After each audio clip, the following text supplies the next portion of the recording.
But then, diving right back into the news, we need to talk about Candace Owens versus Erika Kirk. Because Candace just released a trailer for a new series that she's releasing that could just further blow up the MAGA base. It's called The Bride of Charlie, and at least based on what she shared, it is incredibly critical of Erika's response to Charlie's death. It even appears to suggest that she may have had some level of involvement in his murder. The trailer includes clips of Erika alongside commentary questioning her. Erika Kirk has been named the new CEO of Turning Point USA. My husband's dead. Like, I'm not trying to be morbid, but he's dead. It's weird to say excited. Describes her husband's funeral as the event of the century.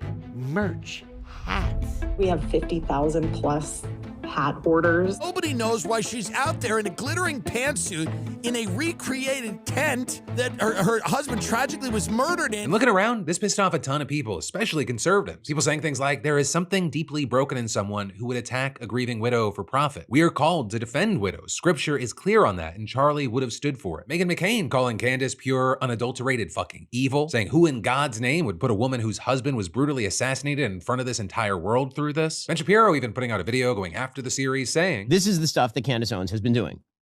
Because Candace Owens is a true vampire when it comes to conservatism and the conservative movement. She finds prominent people and then she grifts off of them, and then she does more grifting off of them, and then she grifts them until she's done grifting them. Then she moves on to the next thing she can grift off of. And yes, Erika Kirk absolutely should sue the living hell out of Candace Owens for this sort of stuff. She is making money off the murder of Charlie Kirk by literally implicating his widow and everyone else at TPUSA in that murder. Now for some context here, in case you're stumbling across this video, Candace is an incredibly popular conservative podcaster, and she's been discussing Charlie's murder and talking about conspiracies with it for months. Right? In those theories, they've caused major rifts, and they're one of the many divisions at the center of the so-called MAGA civil wars. And so understand, even though there is backlash, people who have been following Candace along, who land on her side of these right-wing media battles, they are pumped for this series. I mean, just take one look through her comments section. Top comments quoting Charlie Kirk saying, you better keep asking questions because it's the only thing that keeps us free. People saying this episode's gonna be heard around the world like a battle cry. But again, that's as you have people pushing back against Candace and the excitement around this series. And among those pushing back, you had conservative podcaster Alex Clark, who has ties to TPUSA, writing, I've never been more certain of anything in my life than this. Anyone refusing to call out Candace while claiming to be close with Charlie is one of the biggest frauds in the movement and probably has the most dirt to hide. They let Erika suffer to protect themselves. God will deal with all of them. But as far as what happens next, the series debuts tomorrow. So very soon, we'll see what kind of traction it gets and how much backlash it gets from the Turning Point faction of the right.